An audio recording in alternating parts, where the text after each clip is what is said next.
Therapy, zero volt therapy का आज हमारा सेकेंड वीडियो है। तो आज मैं आपको अपने शरीर की ताकत के बारे में पहले थोड़ा सा बताती हूँ। हमारे शरीर जो है वो सेल्स का बना हुआ है। अगर आप सोचोगे कि हम कितने सेल्स के बने हुए हैं, 100, 10,000, मिलियंस, बिलियंस, मगर नहीं, ये ट्रिलियंस ऑफ सेल्स का हमारा शरीर बना हुआ है। और एक ट्रिलियन में कितने जीरो होते हैं, ये सोच के हमारे होश उड़ जाएंगे। और ये शरीर बनने की शुरुआत कहाँ से होती है? ये शुरुआत होती है जब एक स्पर्म और एक ओवा मिलते हैं। तो एक मेल की इजेकुलेशन में 1 ml अगर हम लोग मेजर करते हैं तो अकॉर्डिंग टू WHO 15 मिलियंस या उससे ज्यादा स्पर्म्स 1 मिलीलीटर स्पर्म फ्लूइड में होते हैं। तो आप अंदाजा लगाइए, मगर उनमें से सिर्फ एक ही स्पर्म जो है वो ओवा से मिलता है और उससे एक जाइगोट बनता है और वो पूरा डेवलप होता है बच्चे में।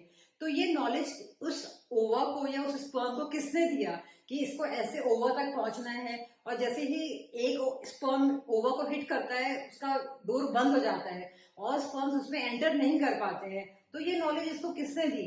अब जब बच्चा 9 महीने पेट में रहता है तो उसका एक सेल से पूरा दिल बन जाता है, किडनी बन जाती है, लंग्स बन जाते हैं, आईज का डिफरेंट डिफरेंट कलर्स हो जाते हैं, पूरा बॉडी का 9 महीने स्ट्रक्चर बन जाता है। अब मैं आपको एक सेल का 3D मूवी दिखाती हूँ। आप उस सेल को देखिए और फिर हम सोचेंगे कि एक स्पर्म और एक ओवा मिलकर माँ के शरीर में एक बच्चा तैयार कर देते हैं। वो बच्चा भी सोचता होगा कि अच्छा है, एक गुफा में हूँ, यहाँ पर कोई डॉक्टर नहीं आ सकता। ये एक स्पर्म से पूरा 4-5 किलो का बच्चा तैयार हो जाता है। और ये पूरी तैयारी की नॉलेज कहाँ थी? क्या माँ उस बच्चे को सिखाती थी या पापा डांट कर बोलते थे कि किडनी तैयार करो या लंग्स तैयार करो? नहीं तो इतनी आसान सी बात समझने में क्या परेशानी है कि सारी नॉलेज ऑलरेडी हमारी सेल्स के अंदर छुपी हुई है। बच्चों के बाहर आते ही हम लोग उसे डॉक्टर्स को दे देते हैं, मगर जब बच्चा पेट में होता है तभी भी डॉक्टर्स कोई कसर नहीं छोड़ते। उसको हीमोग्लोबिन बढ़ाने के लिए आयरन की टैबलेट्स खिलाना, कैल्शियम की टैबलेट्स खिलाना या उसको इंजेक्शंस लगाना। तो ट्रॉमा तो बच्चे का तभी शुरू हो जाता है जब तक वो माँ के पेट में होता है। 2 साल के होते होते उस बच्चे को हम लोग टीचर्स को सौंप देते हैं। अच्छा है, टीचर्स या स्कूल पेट में घुस के नहीं पढ़ा सकते, वरना बच्चा बाहर निकलता तो ABCD का गाना गाते हुए बोलता है A for Apple, B for बस, C फॉर कैट। कहते हैं कि जब 7 साल का बच्चा होता है, 7 साल तक बच्चे के ब्रेन से थीटा वेव्स होती हैं। थीटा वेव्स वो वेव्स होती हैं जो मेडिटेटिव स्टेट में मंक्स के माइंड से निकलती हैं। तो वो लोग सब लोग क्रेविंग करते हैं कि थीटा वेव स्टेट में जाने की। और मगर जब बच्चा पैदा होता है तब ऑलरेडी उसके ब्रेन से हमेशा थीटा वेव्स निकलती हैं। मगर कहते हैं कि 7 साल तक आते आते बच्चा इतना परेशान हो जाता है या इतना कंफ्यूज स्टेट ऑफ माइंड में हो जाता है कि उसका जो ब्रेन है वो अल्फा और बीटा वेव्स में चला जाता है। और फिर हम लोगों को लगातार मेडिटेशन करनी पड़ती है उस ब्रेन को थीटा वेव में लाने के लिए। अब हम चलते हैं आज के टॉपिक की तरफ, जीरो वोल्ट थेरेपी। तो मैं ये आपको बताना चाहती हूँ कि जब तक आप ये वीडियो मेरा देखेंगे उसके बाद, अभी तक तो आपने डॉक्टर BRC सर की सिर्फ लिविंग वाटर ट्राई करा है और लिविंग फूड ट्राई करा है, बट आज आप जब ये वीडियो देखेंगे तो आपको पता लगेगा कि आपके शरीर में एक लिविंग इलेक्ट्रिसिटी भी है। और अगर आप ये समझ जाएंगे लिविंग इलेक्ट्रिसिटी के बारे में, तो नेक्स्ट हम लोग चलेंगे लिविंग एयर के बारे में। तो इसीलिए जो भी हम लोग समझा रहे हैं, जो फटाफट समझते चलिए, इतना टाइम नहीं है, तो फटाफट ये कोर्स जो हम लोग ऑनलाइन करा रहे हैं सब लोग इसको एनरोल करें, जिससे सब लोग ये सब सीख जाएं। और उसके बाद हम लोग नेक्स्ट टॉपिक लेंगे लिविंग वाटर और फिर साउंड थेरेपी। इसी तरह से बहुत सारी साइंसेज हैं जिससे आप अपनी बॉडी को डिटॉक्सिफाई कर सकते हैं। तो जैसे कि मैंने बताया था, एज आउटसाइड सो इनसाइड। सो अगर आपको अपनी बॉडी को समझना है तो इस नेचर को समझिए। पीरियोडिक टेबल जो आप साइड में देख रहे हैं, उसका मैंने वीडियो डाला है यहाँ पर। उसमें जितने भी एलिमेंट्स हैं, हम लोगों को ये तो बता दिया गया कि इतने एलिमेंट्स नेचर में प्रेजेंट हैं, बट किसी ने ये नहीं बताया कि ये ही सारे एलिमेंट्स हमारी बॉडी में प्रेजेंट हैं। जो एलिमेंट्स आपको इस पीरियोडिक टेबल में दिखाई दे रहे हैं वो ही सारे एलिमेंट्स हमारे शरीर में होते हैं। क्योंकि सिंपल सा लॉजिक समझने की कोशिश करिए, as outside so inside. Make up the human body. Take a peek at the periodic table of elements and then look at your body. Every ingredient within you can be found on that chart. यही theory हम लोगों ने thalassaemia के बच्चों पर apply करी, as outside so inside. तो thalassaemia के बच्चों का लाइफ स्पैन सिर्फ 25 साल क्यों होता है? क्योंकि जैसे ये हमारे जो धरती है 35% आयरन की बनी हुई है, और जब बाहर जो लोहा होता है वो जंग खा जाता है, तो उसी तरह से जो बाहर का लोहा जंग खा जाता है, इसी तरह से हमारे शरीर में जो लोहा होता है वो भी जंग खा जाता है। अब जब हमारा हीमोग्लोबिन जब कम होता है तो हमारा एक ही ट्रीटमेंट है इन लोगों के पास कि ये लोग हमें खून चढ़ा देते हैं, और वो खून चढ़ाने से क्या होता है कि हमारी बॉडी कोई भी फॉरेन मटेरियल एक्सेप्ट नहीं कर सकती है। क्योंकि आपने देखा ही है जब किडनी ट्रांसप्लांट होता है, तो क्योंकि किडनी जब डोनर से आदमी को दी जाती है, तो उस आदमी को जिसको इम्प्लांट करते हैं किडनी, कई महीने इम्यूनो सप्रेसेंट्स पे रखा जाता है, उसकी इम्यूनिटी को सुलाया जाता है, जिससे कि जब फॉरेन मटेरियल उसकी बॉडी में आए तो वो उससे फाइट नहीं करे। मगर बच्चों को जब खून चढ़ाया जाता है, उनको तो कोई इम्यूनिटी सप्रेस करने के लिए कोई नहीं दिया जाता, उनको डायरेक्ट हीमोग्लोबिन कम हुआ और खून चढ़ा दिया गया।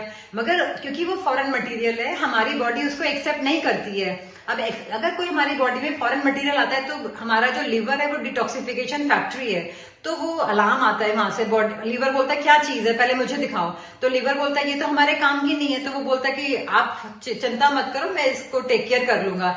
तो इसीलिए लिवर का साइज ऐसे बच्चों का बड़ा होने लगता है। सफाई करने का काम स्प्लीन का होता है, इसीलिए इन बच्चों की स्प्लीन भी बढ़ जाती है।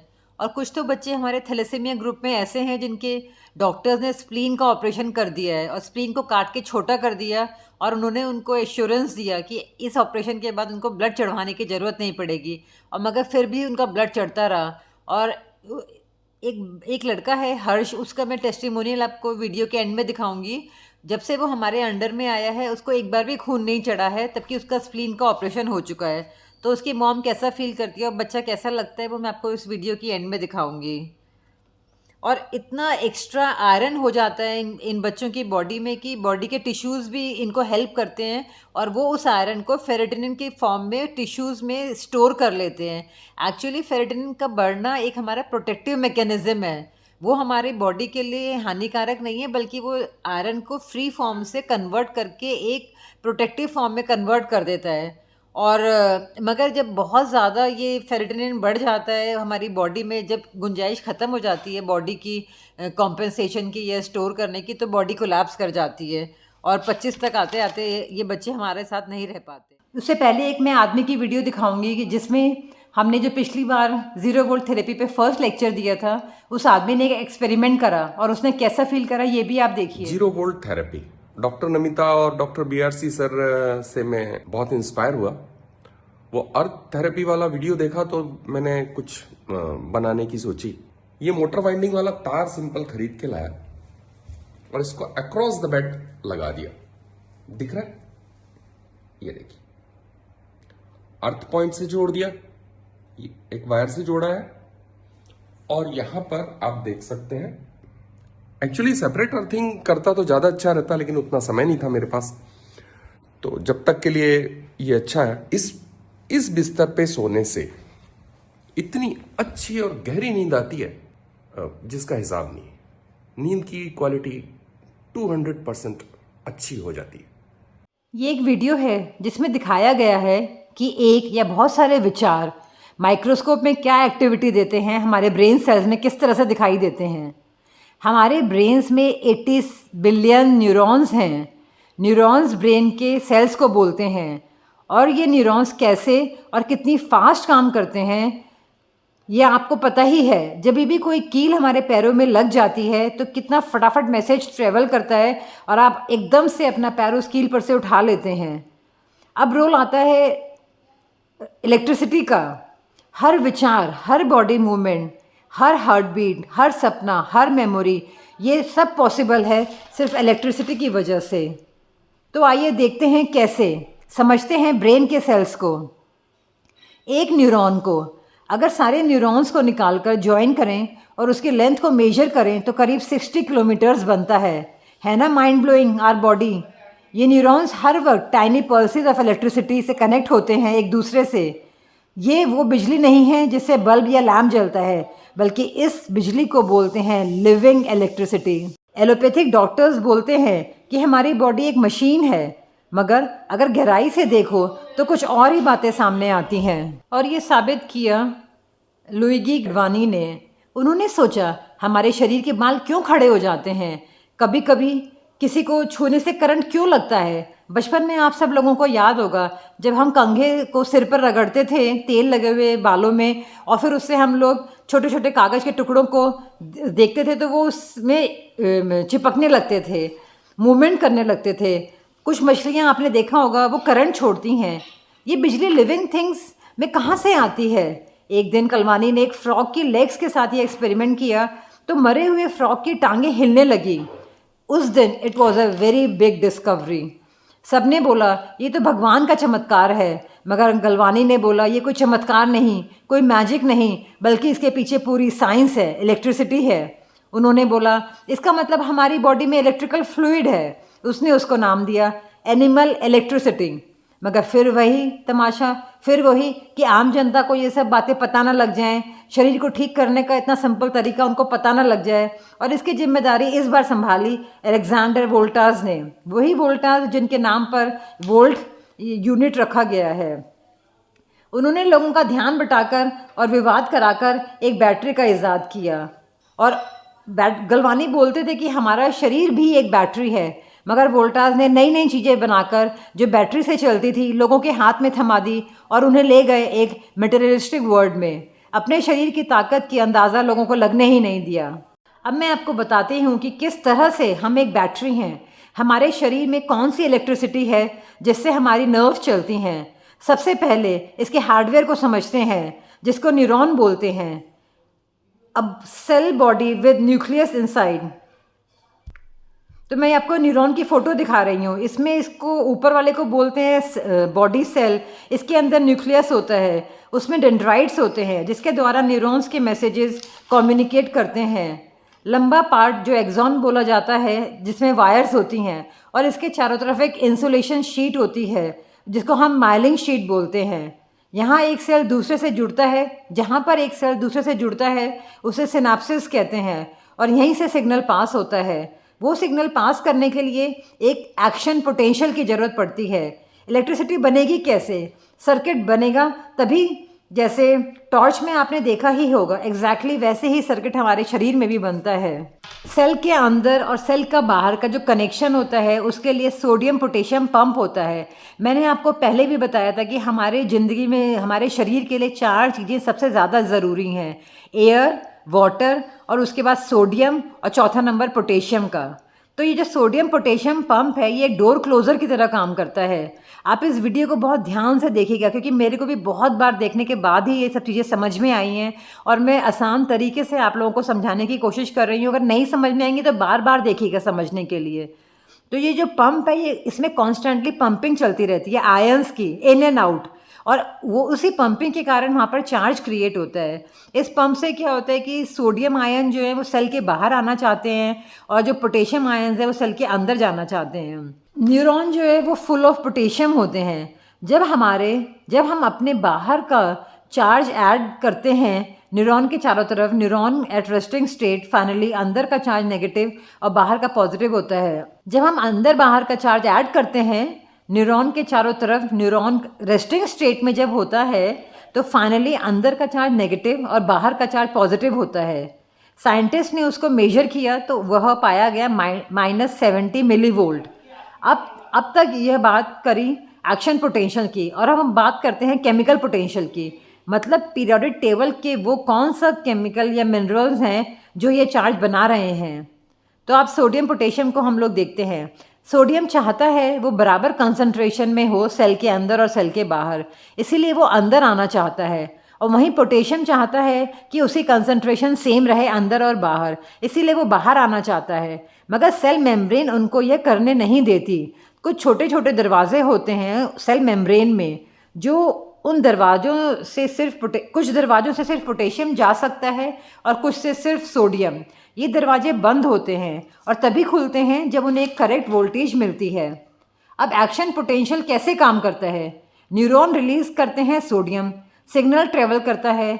अगर सिग्नल बड़ा है और वोल्टेज की मैजिकल थ्रेशोल्ड पर है तभी कुछ इनक्रेडिबल होता है। सोडियम के दरवाजे सडनली खुलते हैं, पॉजिटिव सोडियम सेल्स के अंदर भागता है और वोल्टेज सेल के अंदर मिली सेकेंड्स में ऊपर जाती है। अब पोटेशियम के दरवाजे खुलते हैं, इसीलिए पोटेशियम बाहर जाता है और फिर वोल्टेज गिर जाती है। तो ये सब चलता रहता है, इस तरह से वोल्टेज ऊपर नीचे होती है और सोडियम और पोटेशियम आपस में अपने आप को बैलेंस करते रहते हैं। और अब बात करते हैं किडनी पेशेंट्स की। उनका सॉल्ट बंद कर दिया गया है तो बॉडी में वैसे ही सोडियम कम हो गया है, तो वोल्टेज है नहीं क्योंकि अर्थिंग नहीं है। पोटेशियम सेल्स में भरा पड़ा है। पोटेशियम कम करने के लिए वो लोग पोटेशियम बाइंडर्स खाते रहते हैं। मगर आंसर क्या है? आंसर ये है कि टेबल सॉल्ट बंद करना है, वो बात ठीक है क्योंकि टेबल सॉल्ट एक पॉइजन है, वो मैं आपको अगली वीडियो में बताने वाली हूँ। मगर उसकी जगह हमें सोडियम को किस चीज़ से ऑल्टरनेट करना है जिससे सोडियम की कंसंट्रेशन हमारी बॉडी में ठीक रहे। और पोटेशियम कम कैसे करना है? वो करना है अपने शरीर को चार्जिंग करके, अर्थिंग करके। दरवाजे खोलना है पोटेशियम के जो बंद हो गए हैं, जो एक पर्टिकुलर वोल्टेज पर ही खुलते हैं। तो अब आपको समझ में आ गया होगा कि जिनको नर्वस डिसऑर्डर्स हैं, शिज़ोफ्रेनिया है, पैराप्लेगिया है, तो उनकी वोल्टेज ज़ीरो है और उनकी इसी वजह से ब्रेन डिजीज़ हो गई हैं। जैसे ही डॉक्टर BRC सर ने थैलेसीमिया बच्चों में ऑब्जर्व किया कि अर्थिंग से कैसे उन्हें हेल्प मिली, फटाफट उन्होंने उनके दिमाग की बत्ती चली। और मैं तो उनको बोलती हूँ, चाचा चौधरी का दिमाग कंप्यूटर से भी तेज चलता है, तो वो हंसने लगते हैं और बोलते हैं दिमाग ही तो है जो सोते वक्त भी चलता है। उन्होंने उसी दिन इतनी सारी बुक्स मंगाई, आज तक जितना भी बुक्स अर्थिंग थेरेपी पर बनी है सारी खरीद ली और हम लोगों ने सारी पढ़ डाली। और अपने ही लैब में उन्होंने सारे एक्सपेरिमेंट्स कर डाले फ्रॉग पर, कॉकरोचेस पर, और 10 दिन में ही उन्होंने इसका मैजिक देखा और मैट्रिसेस तैयार कर दिए और अर्थिंग टूल्स निकाल दिए और ये कोर्स भी तैयार कर दिया है। हमने 100 बार चीज़ों को पढ़ा है तब जाकर ये नॉलेज और इस वीडियो को हम अंजाम दे पा रहे हैं। तो जो भी ये वीडियो देख रहा है, मेरी आप सब लोगों से रिक्वेस्ट है कि आप भी इस प्रोग्राम को एनरोल करो, क्योंकि अभी तो हम लोगों को बहुत सारी चीज़ें सिखानी है। और अभी ये आपका हमारा सेशन लाइव जाएगा और इसमें क्वेश्चन आंसर्स का डिस्कशन सेशन भी रहेगा, क्योंकि उसके बाद आपको सिर्फ रिकॉर्डेड मैसेज ही मिल सकते हैं, लाइव हम नहीं करेंगे क्योंकि इसके बाद हम लोग दूसरे प्रोग्राम को लाइव करेंगे। हेलो मैम, मैं विभा भागलपुर से बोल रही हूँ। मेरा बेटा हर्षराज, उम्र 11 साल है और उसे मेजर थैलेसीमिया है। बचपन से वो बिल्कुल ठीक था। जब वो 6 मंथ का हुआ तो उसके पेट में स्प्लीन बढ़ा हुआ था, तो मैं उसको दिखाने के लिए डॉक्टर के पास लिए गए। डॉक्टर ने देखे तो उन्होंने बोले कि आपका बेटे को थैलेसीमिया हुआ है, इसको लाइफ टाइम ब्लड चढ़वाना पड़ेगा, इसका कोई इलाज नहीं है। तो मैम, मैं ये बता नहीं सकती हूँ कि ये बात सुन के मेरे पूरे रोंगटे खड़े हो गया और ये समझ में नहीं आ रहा था कि मैं क्या करूं। उस टाइम लग रहा था कि भगवान ने सारे जहां का दर्द हमें दे दिए हैं।